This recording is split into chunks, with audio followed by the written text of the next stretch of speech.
speaking today about business establishment, the guidelines on company incorporation, and business name registration. And just to walk us through what we'll be discussing today, we'll consider what a business is under common parlance, and as well as what a business is considered to be under Nigerian law. We'll also be discussing the various business structures, in Nigeria, as well as the benefits of business registration. Why do you need to register your businesses? We'll consider as well the incorporation, as well as the registration documents you need to set up your business, the timeline for setting up your business, and well as post-incorporation requirements as well. So once you set up your business, what are the things you need to do? What are the documents you need to file with the regulator? And then we'll have a quick comparative analysis of various business structures that we're considering today, and we would also then consider the implication of non-registration. So if you do not register your business, what's the implication of that under law? And if you're interested in getting investment from foreign investors, would also very quickly look at foreign direct investment requirements, and then we'll close on the curtain on this presentation. So what is a business? A business is any organized activity that's conducted by one or more individual, right, for the purpose of generating profits. It's either you're exchanging goods or services for value, right, or to generate income. So the primary thing about businesses, for it to be a business, you must be generating profits, getting some value in exchange for the services you're rendering or the goods you're providing, or it assists you in generating income.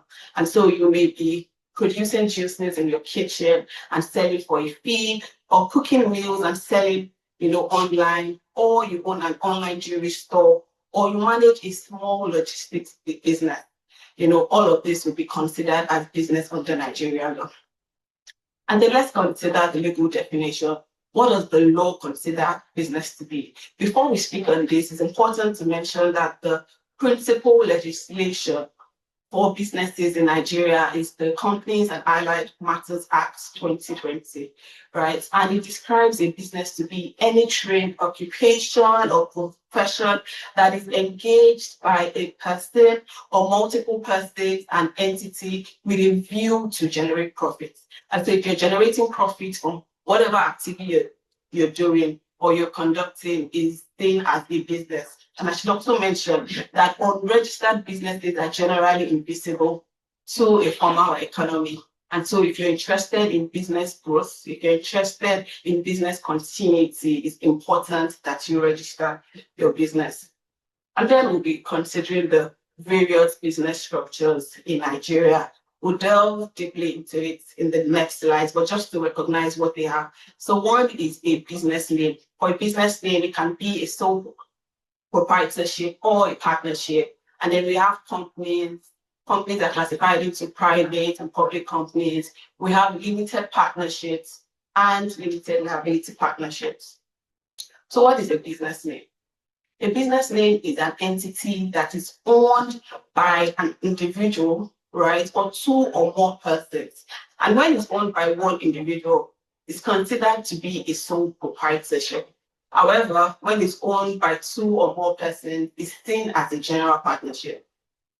One thing you should know about business names is that they do not have separate, distinct legal personality. What do we mean by that? We'll delve more into it when we discuss what a company is, right? And what are the people that should register a business name? You have an idea, you're not sure of the structure that you want to put in place for their business, you're not sure what the governance control would be, then you should register a business name. You may also want to do this, for instance, with your family, with your friends, you should register a business name. But there are exemptions for such registration. So if you conduct a business in your personal name, my name is Ladun Baderinwa. And so if I conduct a business under my name, Ladun Baderinwa, I'm not required under law to register. Or if I conduct the business using my initials, LB, for instance, I'm not required under law to register. And why is this? This is because under the law, the business name and the owner of the business are seen as one and the same individual. There's no separation between them. And a general requirement on that law is if you're running a business you're required to register that business within 28 days. So if you started your business and you've not registered and you've done so for about 28 days, then you're breaking the law. What are the advantages of registering a business name? It's the simplest and cheapest to register. We're going to also discuss the requirements for registration in a couple of minutes. It's the documents that are required for it are very straightforward. And then you have full ownership, you have full control of the business. You don't need to have a board of director, you don't need to have a partner, you don't need to report to shareholders. The business is entirely yours, right? The income that you derive from the business is seen as your personal income. And I'm sure Maya will take us through that later on. And even for tax purposes, it's seen as your personal income. It's quick to set up. You're able to set up a business name within 1 or 2 weeks, and it has minimum formalities. So even after registering the business, right, the requirements, the filing requirements to the Corporate Affairs Commission, which is the regulator, that regulates businesses in Nigeria, are very limited, and it's also very simple to close down. So you have a business idea, you just want to test the waters, you're not sure how it will go. You may want to consider registering a business name. Once you decide not to continue with the business, all you have to do is to prepare a cessation of business letter as well as your consent letter to close down the business, file with CAC, and then the business is shut down. But what are the disadvantages of this type of business?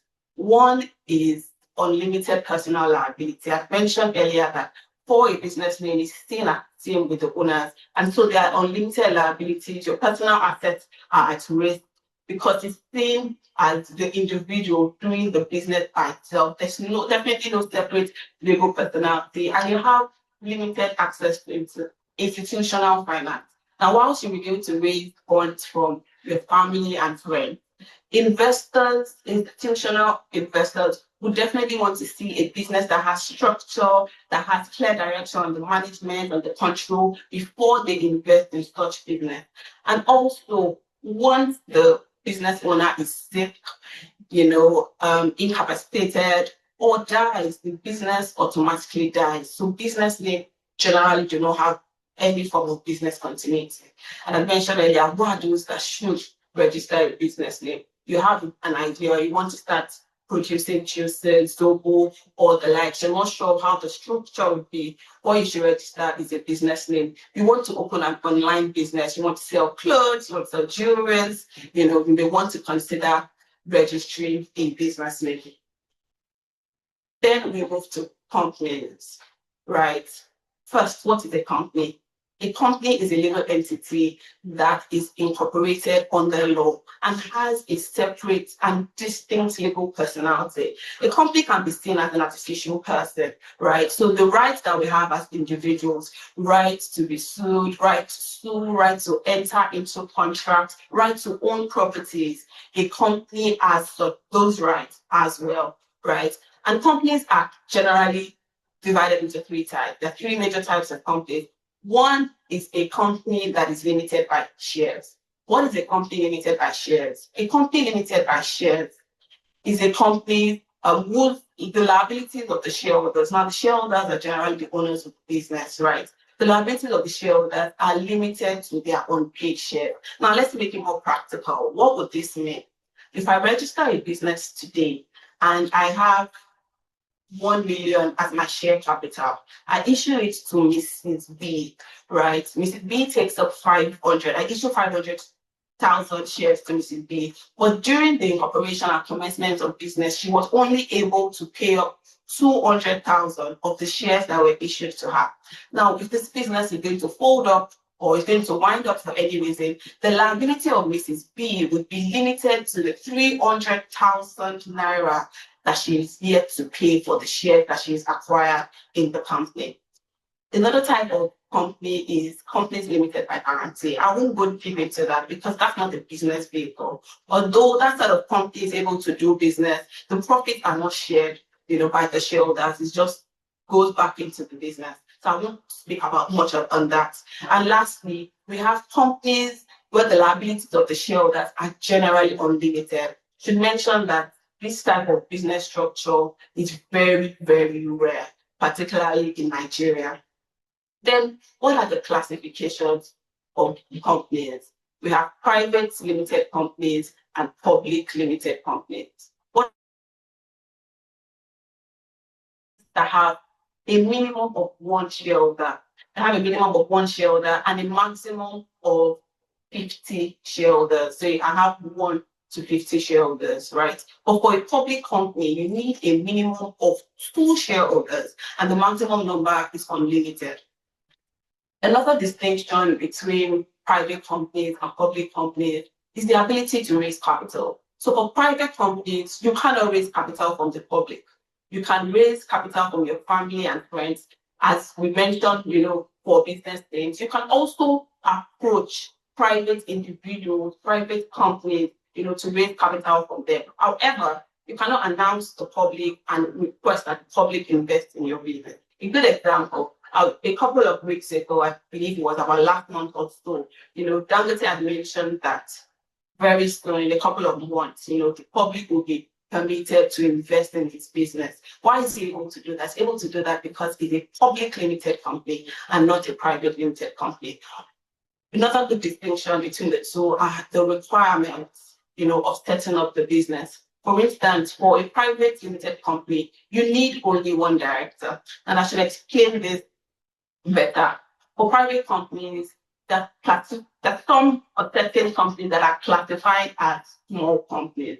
What are small companies? They are companies that have a turnover. So what will your turnover be? Your assets, your profit, everything you have in the business. Once it's not more than 120 million naira, can be classified as a small company. The net profit of the company is also not more than 60 million naira. The company does not have a government parastatal, as a shareholder. It doesn't have an alien. Who is an alien? An alien can be a foreign individual or a foreign company as a shareholder. Definitely it's a private company. And lastly, the directors of the company hold a minimum of 51% of the shares in the company. It'd be good to mention as well that the single shareholder of a private company can also be the director in the company. And generally, small companies are not required to have company secretaries, right? So the formality of setting up the business is very limited. And then what are the people that should register a private limited company? You have a brilliant idea, you have a brilliant business idea, you've thought about what the structures would be, you're trying to raise investments, your seed investment will not do, you need to raise funds from private investors. You may want to consider a private limited company for such a structure. So your business is already at a growth stage. It's not just at the idea stage. You want to consider a private limited company. Now let's move back to the public limited company. I've mentioned some distinctions already, but for a public limited company, you would need to have a minimum of 2 directors for the company as well. You need to have a company secretary. The company secretary does not necessarily have to be a lawyer. It can be an accountant. It can be a person who has been a secretary of a public company for 5 years or more. And also, because public companies are basically the highest tier of corporate structures, the regulatory requirements for them are quite stringent and higher than any form of business entity in Nigeria. And so what are the people that form public limited companies? More often than not, you have private limited companies metamorphosed into public limited companies. The company has grown, it's trying to get investment from the public, then usually they convert into public limited companies.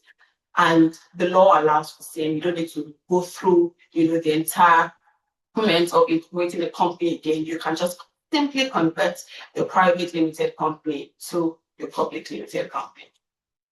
Then we speak on partnerships, right? Partnerships are generally, a business that's conducted by 2 or more individuals. And there are 2 major types of partnerships. We have limited partnerships and limited liability partnerships. Limited partnerships, very similar to the business name, there is no separate legal personality, right? Unlike the companies have separate legal personalities. They can own their own liability. The liability would not revert to shareholders, but limited partnerships don't have the same. Limited partnerships also have two major types of partners. You have the general partners and the limited partners. The general partners are those who manage the business, they control the entire business, and they're also responsible for liability that may arise from the business. They bear the risk in the business, and they're responsible for any required filing on that law. Then you have the limited partners. The limited partners are majorly just investors. They invest in the business. Their own parts in the business is just to bring in funds, right? And their liabilities are usually just limited to what they decided to invest in the business. And then what are the type of individuals that consider, this type of business structure?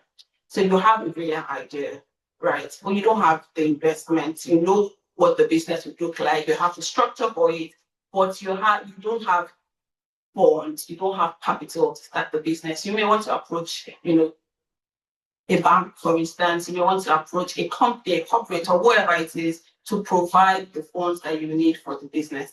And because the person is just putting in their income, they also want to hold you responsible for the failures in the business. They want to hold you responsible for the liability in the business. They would usually consider a limited partnership structure. And a good example would be a real estate business, right? You have an idea to develop, properties in a particular area. You don't have funds to buy the land. You don't have funds to, develop the property. When you have an investor that is ready to put in all the capital that you would require, a limited partnership is what people will consider. Also, investment fund structures, would regularly consider limited partnerships. And then we have the limited liability partnership. It's very similar as well to a company because it has a separate and distinct legal personality, right? So the LLP, which is the limited liability partnership, can own shares, can own properties, can enter into contracts in its own name, can sue and be sued as well, and then the partners of the business will not be held responsible for any form of liability. But I should mention, and also mention that for companies, that in situations where the business is set up for fraudulent reasons, the courts would usually lift the veil. And when I mean to lift the veil, they would then go after either the shareholders in the case of companies, and for partners, limited liability partnerships, they then go after the partners. So what are the people that consider limited liability partnerships? It's usually accounting firms, law firms, right? The group of people that are coming together to do a business, they all want to be involved in the business, but they want to have a separate legal personality. You go for the limited liability partnership. Now, what are the benefits of business registration? Why should I register my business? One good reason is legal recognition and protection, right? Particularly for companies and limited liability partnerships. You can set up the business, it's a different entity on its own. You're not responsible for the losses, you're not responsible for the debts, as long as you're conducting the business, for a legal reason and not a fraudulent purpose. Also access to funds, access to investment. A lot of times, investors want to invest in business that have some form of structure, right? They just don't want to invest in individuals. They want to have a clear thought. What would the management of this business be? Who are those that will control it? What would the reporting mechanism be? How often would you relate to me how you're spending my money? So if you want to access funds, if you want investments, then you definitely need to register the business. Then it builds credibility and trust, right? If you register the business, investors or persons who have interest in doing business with you have some form of trust that this person that has set up this business, that has, a management, that has good control. I can do business with this person. So it builds credibility and trust. Then you will be eligible to partake in government contracts and donor contracts. It's easier expansion and growth. Right, you're able to grow, you're able to decide in the next 5 years what the business will look like. These are the persons I need to bring into this business to grow. And another thing is there's business name protection. Once you register your business with the Corporate Affairs Commission is the regulator for business entities in Nigeria. Once your name is registered, right, your business name is registered, no other person can take up that name, right? And even if If there's an event where you see a similar name, you're able to report that to the Corporate Affairs Commission, and they look into it and decide, on next steps. Then there's also the tax compliance and benefits. For small companies with about 25 million or less, right, they are tax exempt, right? So the income of that such a business, will be tax exempt. And Maya will speak more on this. And there's better access to partnerships because once you get the control, once you feel that there's a clear structure of the business, once the business is registered, you're able to do a search on CAC to see the information regarding the business for transparency purposes. You're able to, get partners to do business with. Now, very quickly, we'll move to the requirements, process, and timelines for registration. I will start with business name registration. As I had mentioned earlier, business name registration are very simple. They're very straightforward. All you need the proposed business name. In fact, once you put in the name on the CAC portal, within 5 minutes or less, it's able to confirm to you if the name is available for registration. What are the documents and information that you then need to incorporate a business name? You need your valid means of identity, which can be your voter's card, your international passport, it can be your driver's license, or your national identity card. Then you have to provide information on what the registered address of the business is. You also have to provide your own registered address. You provide your email, your phone number, nature of the business. You have to be clear on what the nature of the business is. This is because your business activities will be streamlined to what you've indicated as the nature of your business. And as we mentioned earlier, the business name and the owners of the business are one and the same person. You then have to provide your tax identification number, right? Another thing you have to provide is a passport photograph, and that's about it. Once you're above the age of 18, you're able to register a business name, and for very minimal fees. This registration takes just about 1 week or two to be finalized. You get your registration certificate, and it's registered the business. It's also in compliance with law because to do any business, you have to register, particularly if you're using a different name. For business names, you have to register within 28 days. And what are the requirements for setting up a company, a private company, a public company? You also need to be clear on what the name is. Just as I mentioned, like the business name, once you put in the name of the company in the CAC portal, within less than 5 minutes, they have to confirm to you if the name is available for use. And then you need just one shareholder. The shareholder can also be the director of the company. So you can be the shareholder of the company as well as the director of the company if your company is a small company. I mentioned earlier what the qualifications of a small company. Then you would need clear objects. You have to be very clear on what the object of your business is. I'll give you an example. If you're interested in selling just clothes, for instance, there's no reason to include jewelry there. I'll tell you why. If you include jewelry as one of the objects of your business, when you want to open a bank account, for instance, you need a SCUMO registration. SCUMO registration is an anti-money laundering registration that you have to obtain from EFCC, right? And so when you want to register your business, be clear on what the objects are. Don't make it vague, right? Another reason is if you make it very vague, there are a lot of regulatory requirements for different, businesses. And you would just be putting yourself under regulatory scrutiny, which is not required. So if you want to set up a business, a real estate company or whatever business is, be clear on what it is. List out your objects and then look for related activities and list them out as well. Because for companies and for entities, you're required to provide services within the objective, that you've listed in your memorandum or articles of association. You will also need, for all directors, all shareholders, you also need a valid means of identification, which can be your international passport, driver's license, national ID card, or voter's card. And you need to be clear on the addresses that you provide. There has to be a registered address for the business, right? There has to be your own residential address that you provide. Then there's a service address. The service address can also be your residential address.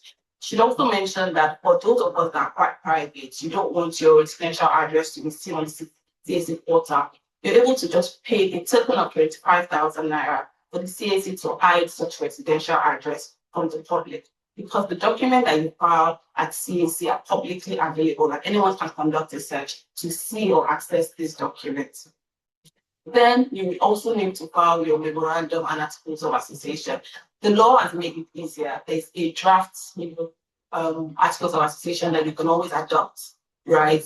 Otherwise, you think about things you want to change in your articles of association, and then you make those changes and file all of them through the CAC portal. All your articles of association is basically clear information about how the business will be organized, figure things on transfer of shares, the board of directors, and the likes. What is the timeline for this registration? It also takes about 1 to 2 weeks. I should mention that you're able to reserve, the name of your company or your business entity for 60 days. So you have a business name, you're not sure who you try to put in as directors or shareholders, you want to think through it, and advise that you quickly, reserve that business name so that nobody uses it, right? Whilst you then begin to communicate with other people that you want to join you in the business. And it also takes just 1 to 2 weeks as well to be completed. But this is fully under the discretion of the CAC as well. And once you've incorporated the company, you get your certificate of incorporation, your certified memorandum and articles of association, as well as a status report. And the status report just provides all the information regarding the company, which is the shareholders, the directors, your registered address, your principal objective for the business, and the likes. Then we move to the requirements for setting up a limited partnership or a limited liability partnership. It's very similar as well to what we mentioned earlier regarding businesses, right? But the major difference is that for a limited partnership, you would need to file a partnership deal, right? A partnership agreement. And it's very similar to what the memorandum and articles of association of the company is. It speaks about the governance and control of the partnership. For a limited liability partnership, that agreement to be called the LLP agreement, which is a limited liability partnership agreement, clear cut, on the partners, what the partners will be responsible for, how you're able to bring in new partners, or if partners want to exit the business, and the likes. Yes, I've mentioned this documentation as well, and very similar to, business name registration or company registration. You definitely have to provide valid means of identification. Capital contribution for companies is called share capital, right? The share capital for companies differ. So for private companies, you need just 100,000 at the share capital of the company. But because a lot of times the amount you pay for that, as well as what you pay for a million shares, is about the same thing. It's about the same thing, Most companies always register at least a minimum of 1 million share capital. For the public company, the share capital requirement is a minimum of 2 million. So what happens when you've registered the business, you've registered the company? What are the post-incorporation requirements? What are the things you need to file with the CAC, after you've incorporated the company? First is, for companies, you need to display your company name and registration in a conspicuous and legible manner in front of your premises. So in front of your business premises, you need to state what the name of your business is. And I'm sure that as we drive through, the roads of Lagos, we have seen a lot of businesses with, the business name displayed, right in front of their businesses. Another thing you need to have is all your communications, your letterheads, document that goes to the company must clearly state what the name of the company is, must also indicate what the registration number of the company is, not particularly for letterheads. It's also important that you indicate the names and details of the directors of the company. And what are the filing obligations after you've incorporated a company? For companies, you will need to file what is described as your annual returns, right? Your annual return is just a summary of how the business has been for the year, losses you've made, the revenue, the profits, and a lot of time you have to file it alongside your audited financial statements, right? You will also need to maintain certain registers that are known as statutory registers. We have the register of members, which basically states all the members of the company since its incorporation. So if you take a registered member of the company, you're able to see, how many shares a particular shareholder owns, who were the previous owners, who are the current owners, and such information. It's also required to have a register of directors and secretary, register of charges and the likes. Then for companies, you would also be required to file your audited financial statements when you're filing your annual returns with the Corporate Affairs Commission and the Nigerian Revenue Service as well. And there are also certain other requirements. For companies, if you have employees, you need to file pension remittances, employee welfare contribution, and a few other things. Now, what happens if you don't comply? You register the company, you don't file your annual returns, you don't file with the NRS. What happens? One, there's a statutory penalty for such failure to file, right? If you don't file your annual return, there's a flat fee that each company will have to pay, right? If you don't also notify the CAC of any changes that have been made in the company, you have new directors, you're having new shareholders, and you also increase your shares and brought in new shareholders into the company. If you fail to file, the company and its officers, chapter directors, and company secretary would be liable to a specific penalty, that's provided under the company's regulation.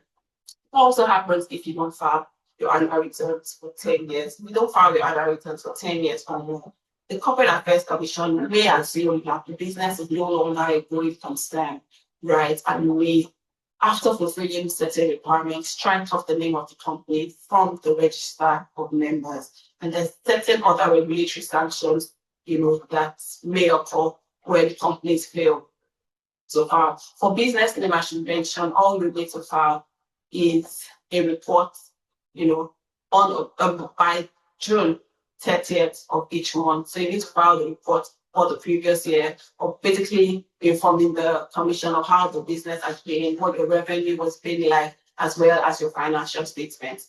And on the board now, we've just provided a comparative analysis of all the business structures which I've discussed, previously.